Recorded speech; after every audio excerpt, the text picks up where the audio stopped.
Wuff. Hallo und herzlich willkommen. Ich bin Benny, schön, dass du da bist. Kennst du das? Du kaufst eine Pflanze, bist super motiviert und nach ein paar Wochen sieht die aus wie ein trauriger Salatkorb oder wie das kleine Stück hier.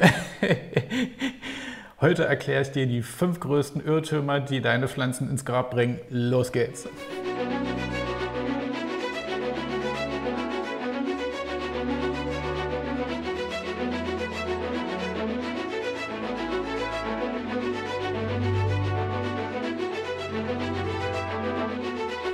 Irrtum Nummer 1. Mehr Wasser heißt mehr Liebe. Nein. Das ist eigentlich ein typischer Anfängerfehler. Oh nein, mein Blatt wird gelb. Schnell gießen. Nicht machen. Aber zu viel Wasser ist oft wirklich schlimmer als zu wenig. Aber warum ist das so? Denn zu viel Wasser heißt Staunässe. Wenn du Staunässe hast, entsteht daraus Wurzelfäule und das ist halt echt Game Over für deine Pflanze. Denn schimmeln dir unten die ganzen Wurzeln weg und dann hast du ein echtes Problem. Eine bessere Methode wäre hier zum Beispiel die Fingerprobe oder ein Feuchtigkeitsmesser zu benutzen. Die Fingerprobe, du steckst deinen Finger 2 bis 3 cm in die Erde. Wenn da noch Erde dran klebt, dann musst du sie nicht gießen. Wenn der halt eigentlich so gut wie erdfrei ist, dann heißt es gießen. Oder eine andere Möglichkeit wäre auch hier zum Beispiel, die Pflanzen nach ihrem echten Bedarf zu gießen und nicht nach Plan. Und Drainagelöcher sind keine Deko-Elemente. Sie retten wirklich Leben oder zumindest Pflanzenleben, damit eure Pflanze nicht so aussieht wie das Blatt hier. Die Drainagelöcher sind halt eigentlich dafür da, damit das überflüssige Wasser unten in den Auffangbehälter fließen kann. Und ein kleiner Fun-Fact: Kakteen und Sukkulenten sterben oft nicht, weil sie zu wenig Wasser bekommen, sondern weil die Leute, ihr eure Pflanzen ertränkt. Also Waterboarding. So. Irrtum Nummer 2. Pflanzen wachsen überall, Licht ist egal. Kennt ihr das? Ich stelle meine Pflanze irgendwo hin, die wächst schon. Aber Fakt ist, das Licht ist wirklich das Wichtigste für eine gesunde Pflanze. Aber wie viel Licht brauche ich jetzt dann halt eigentlich? Oder nicht ich, die Pflanze. Schwachlicht heißt zum Beispiel 500 bis 2500 Lux und ist zum Beispiel gut geeignet für Efeututen. Mittleres Licht, zum Beispiel 2500 bis 10.000 Lux, sind zum Beispiel gut geeignet für Monstera oder Philodendron-Arten. Helles Licht, das heißt 10.000 oder mehr, für Ficus und Kakteen. Aber wie messe ich das denn jetzt? Zum Beispiel auf 2 verschiedene Arten.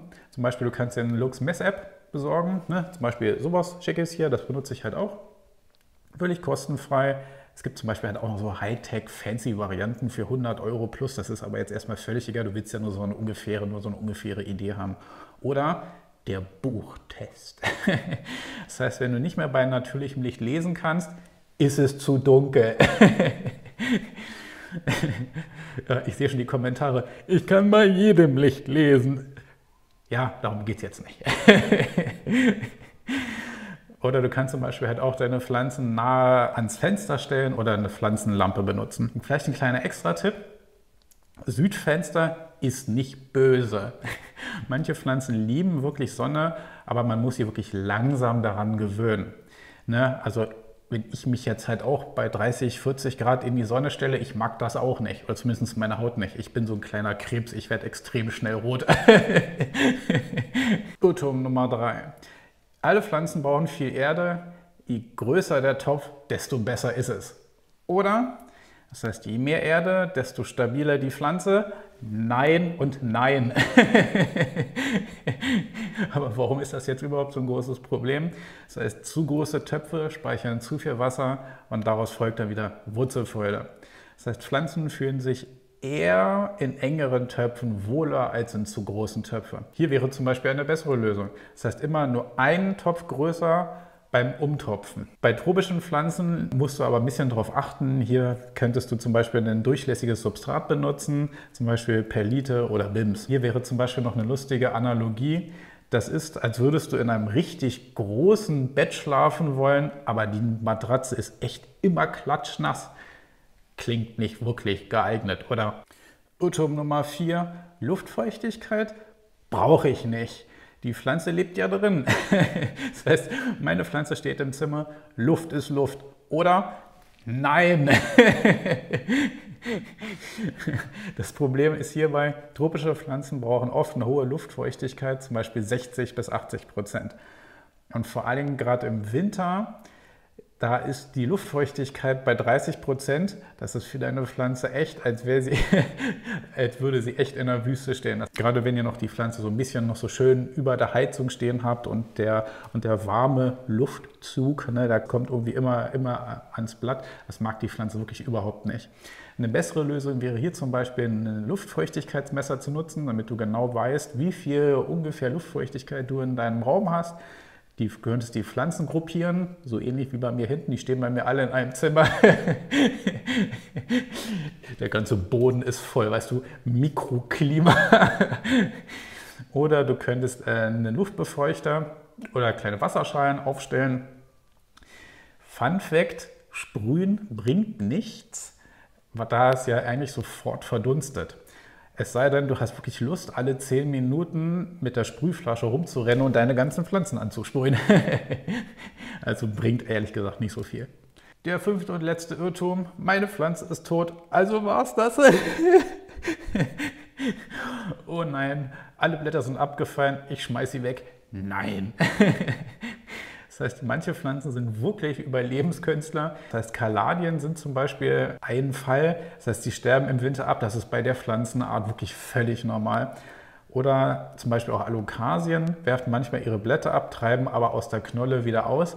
Ja, das habe ich auch schon kennengelernt. Alokasien sind da wirklich ein bisschen eigenartig, oder zumindest bei mir. Unter einer der letzten Videos habt ihr drunter kommentiert, dass es sehr viele Einhörner unter euch gibt, die extrem viele Alokasien halten können und alles sieht so aus, so wie das Blatt und alles bei mir hier hinten. Ich will auch. Ne, aber zum Beispiel Alokasien werfen gerne mal ihre Blätter ab, treiben dann aber aus der Knolle wieder aus. Das ist bei der Art auch völlig normal. Alles, wenn du so um die 5 Blätter hast, das ist echt super. Ein scheinbar totes Rhizom kann nach Monaten wieder austreiben. Ja, genau, gerade irgendwie in den Wintermonaten, wenn die Pflanze nicht mehr so viel wächst oder wenn ihr wirklich einen Haltungsfehler gemacht habt, dann kann es halt sein, dass die Pflanze aus dem Rhizom, das heißt aus dieser kleinen Knolle da unten, neu austreibt. Ihr müsstet nur darauf achten, dass das Rhizom halt wirklich noch fest ist, dass das nicht irgendwie unten oder an der Seite anfängt, irgendwie rumzumatschen. Das hatte ich halt auch schon. Dann ist es eigentlich schon ein bisschen zu spät, zumindest bei mir. Ich weiß, es gibt ja extreme Profis, die können die Pflanze immer noch retten. Aber wenn du das auf Semi-Hydro stehen hast, ne, dann ist das nicht cool. Aber in Erde kann das echt funktionieren. Das heißt, die Pflanze dann das alles abschneiden, das was matschig ist, ein bisschen Zimt drüber, austrocknen lassen und dann kannst du es nochmal versuchen. Eine bessere Lösung wäre zum Beispiel, Geduld zu haben. Ich weiß, sehr vielen da draußen, einschließlich mir, ist das nicht so das Ding von uns. Ne, also zumindest halt solltest du es mit der Pflanze noch um die 2 Monate halt versuchen, um der Pflanze halt echt noch eine Chance zu geben. Du könntest halt auch zum Beispiel noch einen kleinen Wurzeltest machen. Das heißt, wenn die Wurzeln echt noch fest sind, dann lebt die Pflanze sogar noch. Das heißt, du könntest die Pflanze wirklich einmal ausgraben und die ganzen Wurzeln halt angucken, wenn da nichts matscht oder wenn das alles noch, oder wenn da noch wirklich weiße Wurzeln dabei sind, dann hat sie nur oben keine Lust, hübsch auszusehen, aber tief drinnen, weißt du. Uff, ich höre schon auf. Okay, oder am besten wäre, wenn du deine Pflanze echt in Erde lässt, leicht feucht hältst und wirklich abwartest, was passiert. Meistens überlebt die Pflanze doch noch. Oder wenn du dir wirklich nicht sicher bist, so ein kleiner Extra-Tipp, und du deine Pflanze wirklich für tot hältst, dann kannst du die Pflanze wirklich in manchen Pflanzenforen posten. Zum Beispiel auf Reddit gibt es sehr viele Foren davon. Da kannst du dann halt einfach deine Pflanze mit Bild posten. Ich glaube, dass das Forum auf Englisch war, wo ich mal reingeguckt habe. Ich habe vielleicht auch mal eine Alocasia reingepostet. Es sind halt wirklich sehr, sehr coole und sehr informative Tipps und Menschen dabei, die da wirklich helfen können. Und es gibt halt wirklich Leute, die dir wirklich dabei helfen können, die Pflanze noch zu retten. Versuch's doch mal damit. So, das waren die 5 größten Irrtümer. Schreib mir doch einfach einen Kommentar, welche Fehler du schon mal gemacht hast oder welche Pflanze oder Pflanzen du schon mal getötet hast und warum, würde mich interessieren.